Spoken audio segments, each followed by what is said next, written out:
मराठी मॅट्रिमोनीवर मिळतो सगळ्यात जास्त चॉईस। मराठी मॅट्रिमोनीने लाखो स्थळं जुळवली आहेत। यापेक्षा चांगली गोष्ट काय असू शकते? मराठी माणसांची नंबर 1 चॉईस मराठी मॅट्रिमोनी। आताच ज्यांनी आपल्या समोर मनोगत व्यक्त केलं ते सन्माननीय संजयजी पारकर हे शहर विकास आघाडी यांचे नगराध्यक्ष पदाचे उमेदवार आहेत। त्यांच्या मनोगतामध्ये आपल्याला पोटतिडकी दिसली असेल, कणकवलीसाठी विजन दिसलं असेल आणि कणकवली हे का शहर विकास आघाडीच्या हातात नगराध्यक्ष पद सहित सगळे नगरसेवक निवडून आले पाहिजे यासाठी जे काही मनोगत सन्माननीय संजयजी पारकर यांनी आपल्या समोर इथे ठेवलेलं आहे, आपण सगळे त्यावरती विचार कराल यासाठी विनंती करण्यासाठी आम्ही इथे सगळे जमलेलो आहोत। कणकवली लहानपणापासून बघतोय ही आघाडी तयार होण्यासाठी पण अनेक अडचणी आल्या आणि आज हे चित्र जे आपल्या समोर दिसतंय ते कुठल्या हेतू या शहर विकास आघाडीचा असं नाही।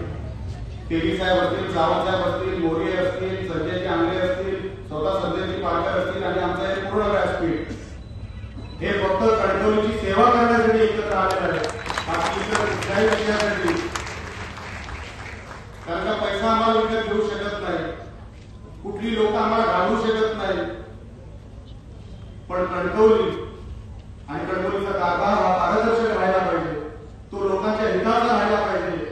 कोणालाही त्या नगरपालिकेच्या नगरपंचायतीच्या मीटिंगमध्ये जाताना घाबरून वरती जाता कामा नये, तो भयमुक्त वरती गेला पाहिजे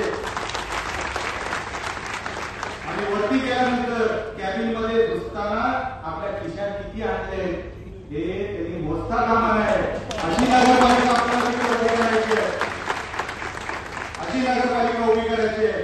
दाखले कोणाला हवे असतील, दुरुस्ती कोणाला करायची असेल, कोणाला नवीन बांधकामासाठी परवानगी हवी असेल तर मी मालवणमध्ये माझ्या सगळ्या नगरसेवकांना आणि नगराध्यक्षांना शपथ घ्यायला लावली, जर कोण आमचा नगरसेवक नगराध्यक्ष जर तुम्हाला परवानगी देत नसेल, काहीतरी मागत असेल तर जागेवरती व्हिडिओ तयार करायला आम्हाला पाठवा।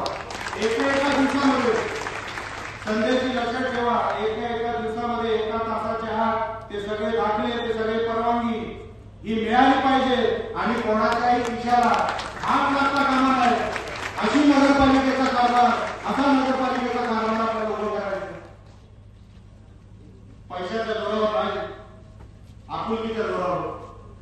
अहो ते मंदिर आहे, नगरपंचायत असू दे, कुठली नगरपालिका असेल ते मंदिर आहे, तिथे पवित्रच काम झालं पाहिजे। कुठलाही हा पवित्र काम किंवा हा पवित्र लोक त्याच्यामध्ये जाता कामा नये, तिथे घुसता कामा नये। आता ही जबाबदारी आधी कणकवलीकरांवर आहे, अर्धी कणकवलीकरांवर आहे। आम्ही येणार इकडे संजयजी पारकर यांच्या मागे उभा राहणार आणि असा तसा नाही, एकदा निलेशरांनी ठरवून उभा राहणार, तो समोर कोणी आला तरी चालेल, मी मागे पुढे बघत नसतो, अजिबात बघत नसतो।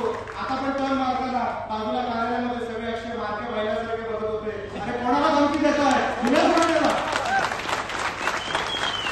ही नाटकं जोपर्यंत चालत होती तोपर्यंत चालत होती, जोपर्यंत चालत होती तोपर्यंत चालत होती। आता त्यांच्याबरोबर निलेश राणे, लक्षात ठेवा, सगळ्या उमेदवारांबरोबर निलेश राणे, तुम्हाला हेच करायचं होतं म्हणून तुम्हाला नगरपालिका हवी आहे का? म्हणून तुम्हाला नगरपालिका हवी आहे? धमकीच्या वातावरणामध्ये नगरपालिकेचा कारभार कधी होत नसतो। कोणाला तरी घालवायचा प्रयत्न करायचा, कोणाला तरी कुठेतरी अडकवायचा प्रयत्न करायचा, असा नगरपालिकेचा कारभार नसतो। अहो अधिकारी तिथे फक्त नामधारी आहेत, काय अधिकारी आहे? विचारा त्याला अधिकाऱ्यांना, तुमच्याकडे अधिकार काय? तुम्ही अधिकारी आहात? काही अधिकार नाही। प्रत्येक गोष्टीसाठी आपण जर पैसे मोजणार असू, कसली नगरपालिका? आपण मंदिर म्हणतो, लोकांचं ते मंत्रालय आहे, तिथे कामं झाली पाहिजे, लोक तिकडे सहज गेली पाहिजे की चला आज माझं तिथे बघून येतो कुठपर्यंत आलंय। हे काय खरं नाही, हे काय बरोबर नाही आणि ती बदलायची वेळ आता कणकवलीकरांवर आली आहे। एक संधी आम्हाला द्या, मी तुम्हाला सांगतो, फक्त एकच संधी तुमच्याकडे मागतोय। जर कारभार नाही करू शकलो तर परत कधी तोंड दाखवणार नाही। मी मालवणकरांनाही सांगतो, आता इकडे 10 वर्षाचा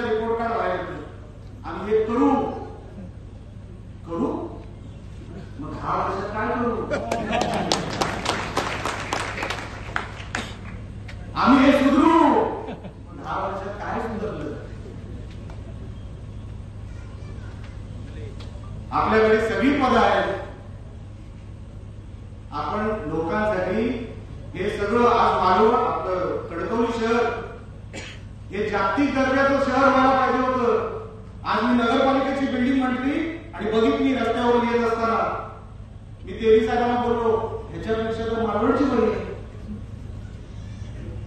आम्ही कुडाळ नगरपंचायतीसाठी संजयजी पारकर तिकडे निधी मागितला सन्मान्य शिंदे साहेबांकडे, नगर विकास खातं हे सन्मान्य शिंदे साहेबांकडे.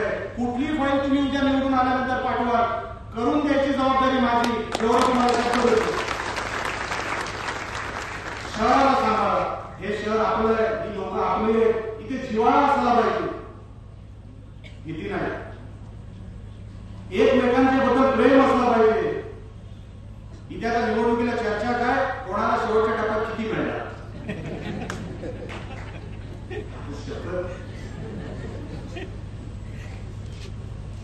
आणि म्हणून मी निवडणूक अंगावर घेतली. माझं काहीच जात नव्हतं.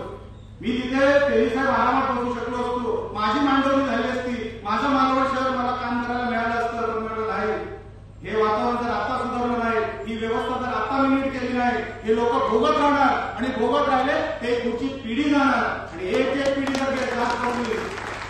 आपण या मुलाला काय सांगणार आहोत, उद्या एक पिढी इकडे बरबाद झाली, खड्ड्यात गेली, पुढे जाऊन ते मोठे झाले, कोणाचे तरी वडील झाले, आपण त्याला काय सांगणार आहोत, अरे तेव्हा संधी होती पण मी तुझ्यासाठी काय करू शकलो नाही. हे आपण पुढच्या पिढीला सांगणार असो तर आता सांगून टाका. नाही देऊ शकलो तुला नोकरी, नाही तुझ्यासाठी चांगलं शहर बांधू शकलो, नाही तुला मी पाणी करू शकलो, नाही व्यवस्था उभी करू शकलो, हे आता तरुणांना सांगून टाका. उद्या ते कोणतरी मोठे होतील, उद्या ते कुठेतरी जातील, ते विचारतील. जेव्हा संधी होती, निलेश राणे, संदेश पारकर, राजन तेली, सतीश सावंत साहेब हे सगळे बोलत होते की मतं द्या आम्हाला, आम्ही हे शहर सुधारून दाखवतो, तेव्हा का नाही उभे राहिला. तेवढा जेव्हा हे तरुण विचारतील तेव्हा आपल्याकडे उत्तर नसेल. ते उत्तर देण्यासाठी आताच कोणाच्या मागे उभं राहायचंय हे तुम्ही ठाम मनामध्ये पटवून घ्या. हे लोक येतील, वेडीवाकडे वापर घेऊन येतील, अफवा करतील की माझा आणि संदेश पारकरांचं शेवटच्या क्षणाला काहीतरी झालं. ह्यांच्याकडे प्रिंटिंग प्रेस तयार आहे, लक्षात ठेवा. ते फोटो पण त्यांचे कुठेतरी वापरतील. बघा समझोता झाला, संदेश पारकर जाऊन भेटायला गेले, ते प्रिंटिंग प्रेस कुठे अगोदर फक्त व्हेरीफाय करा. हे सगळं करतील. संजयजी पारकर तुम्ही पण लक्षात ठेवा, मी तिकडेच होतो, मला सगळं माहिती.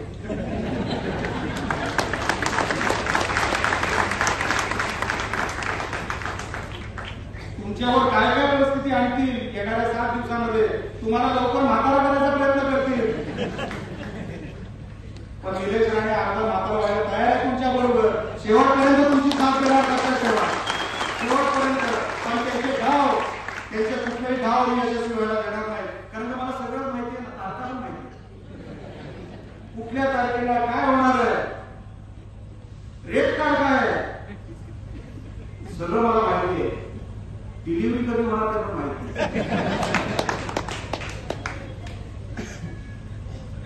आणि डिलिव्हरी झाली म्हणजे त्या गोष्टीची. आणि नंतर जर हे सगळं व्यवस्था बिघडली, 5 वर्ष पुढे जाणार, लक्षात ठेवा. म्हणून आम्ही संजयजी पारकर यांना सपोर्ट द्यायचं ठरवला. जसं मी 10 वर्ष पराभवानंतर कुडाळ मालवणच्या जनतेसमोर गेलो, अहो तुम्हाला दया येत नाही, दोन वेळा हरलो मी. आता तुमच्या समोर आलेलो आहे, काम करणार. बघा, लक्षात ठेवा, काम कोण करू शकतो. डिलिव्हरी म्हणजे कामाची डिलिव्हरी ही कोण करू शकतो, ज्याचा पराभव झालेला असतो, समाजाने कुठेतरी बाजूला केलेला असतो, कुठेतरी त्याचं नुकसान झालेलं असतं, कुठेतरी मन दुखलेलं असतं, सहकारी सोडून गेलेले असतात, आजूबाजूचे लोक काही ना काहीतरी बोलत असतात, डोळ्यात डोळे टाकून पण बोलू शकत नाही. तोच माणूस एकदा खुर्चीवर बसला तर तुम्हाला न्याय तोच माणूस देऊ शकतो, लक्षात ठेवा. इतर कोण माणूस देऊ शकत नाही. सगळ्यांची पतं भरलेली आहेत, सगळ्यांची पतं भरलेली आहेत. मला माहिती आहे सगळ्यांची वजन किती आहे. 10 वर्षापूर्वी किती होते.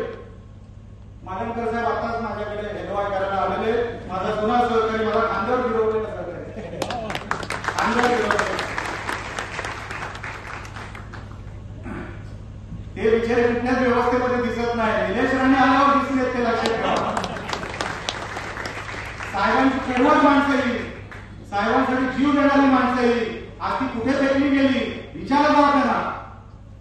का फेकली गेली, काय गुन्हा होता त्यांचा, काय केलं होतं त्यांनी, असं काय घडलं होतं कोण सांगू शकणार नाही. कोणाच्या डोळ्यात अश्रू आहे, कोण शब्दात सांगू शकणार नाही.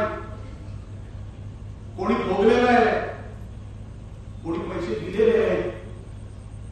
अरे आमच्याकडून, अरे आम्ही तर साहेबांची लोक, तरी सुद्धा हे आपल्याला जर बदलायचं असेल तर हीच वेळ आहे. जसं मी कुडाळ मालवणचं सांगत होतो, कुडाळ मालवणच्या जनतेने आशीर्वाद दिला, अरे हा 2 वेळा हरलेला आहे, आता करेल तर काहीतरी चांगलंच करेल, हा काय पैसे खायला मत मागायला आलेला नाही. आणि एका वर्षाच्या आत सन्माननीय शिंदे साहेबांच्या आशीर्वादाने, सन्माननीय फडणवीस साहेबांच्या आशीर्वादाने आज हे आम्ही करू शकलो. आणि नगर विकास खात्याने खास करून संदेशजी पाटकर तुमच्या 18 नागरी सुविधा बाहेर काढा. 11 नागरी सुविधेच्या अंतर्गत जो काही निधी तुम्हाला हवा असेल तो तर तुम्हाला देणारच, पण त्याच्यावरती नगरोत्थानचा जो निधी असेल तो जेवढा कुडाळ मालवणला मिळणार तेवढाच मी कणकवलीला उतरवणार. त्याच्यापेक्षा जास्त हवा काही झाले पण ते तुमच्याकडे करा. कारण का आता कणकवलीला खऱ्या विकासाची गरज आहे. आता जर आपण कणकवली शहर नाही बदललं, मी जेव्हा रस्त्याने जातो, आता तर काय ब्रिज झालाय, खालचं शहर दिसत नाही, कधी कधी खालून जातो, आपले कोणतरी सुरेश जाणतेकडे बोलवतात, खाली उतरवतात. आम्ही जेव्हा सरळ जातो कणकवली आहे तसंच आहे. आज जे काही विकास कामं जे काही सांगितली गेली, उद्या जर भूखंड हवा असेल संदेशजी आहे कुठे, रिझर्वेशन बदलून बदलून कुठला भूखंड हा कोणाच्या घशात गेला, आज त्या भूखंडावर कुठलं आरक्षण आहे कोणालाच माहित नाही. उद्या ते जर कॅन्सर युनिट बनवायचं असेल, उद्या लायब्ररी बनवायची असेल, तर मला देवी साहेब तुम्ही इकडे कुठलं आरक्षण कुठल्या भूखंडावर एवढं फक्त दाखवा, नाही दाखवू शकत. म्हणून मी तुम्हाला सांगतो, परवा पण मी सांगितलं, अरे मतदारांच्या यादीमध्ये हे काय चाललं, म्हणजे अगोदरच मतदान ठरलेलं आहे आणि नंतर काय सांगायचं त्याच्यावरती. तुम्ही राणे साहेबांचं नाव काढता. मी तक्रार केली होती निवडणूक आयोगाकडे, त्याच्यामध्ये राणे साहेबांचा काय संबंध होता. तुम्ही निवडणूक आयोगाकडे काढलेल्या प्रश्नांचं उत्तर द्या. राणे साहेबांना का मध्ये आणला तुम्ही निवडणुकीच्या, आणि नंतर सांगता माझ्या घरावर यायला नको होतं. काय धमकी देत आहे का.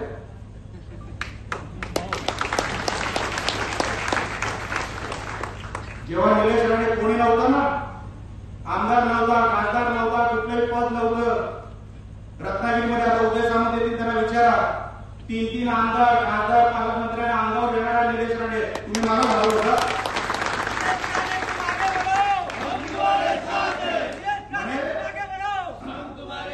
म्हणे माझ्या घरावर, तुमच्या घरावर नाही गेलो मी निवडणूक आयोगावर गेलो. उद्या परत निवडणूक आयोगाच्या ऑफिसमध्ये जाणार आहे इकडे कणकवलीला. सगळीकडे खोटं करायचं. त्या मालवणमध्ये गेलो, आज मी काढलं तिकडचे त्यांचे उमेदवार सौ शिल्पा खोत, हे 7 नोव्हेंबर 2025 पर्यंत मराठा होत्या. ते 7 नोव्हेंबर 2025 ला ओबीसी झाले.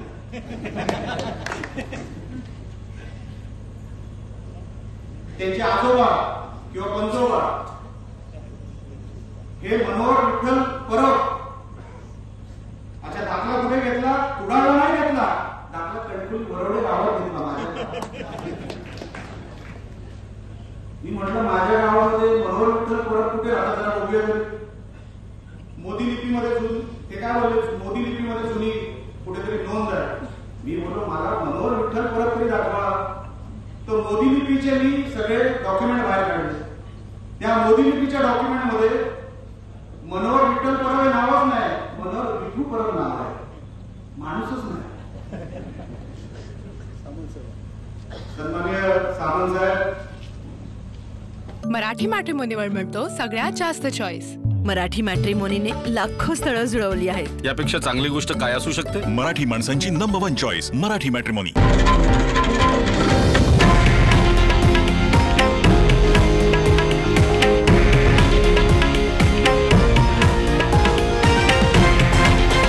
हे आहे देशातील नंबर 1 न्यूज नेटवर्क आणि आपण पाहत आहात TV9 मराठी, एकमेव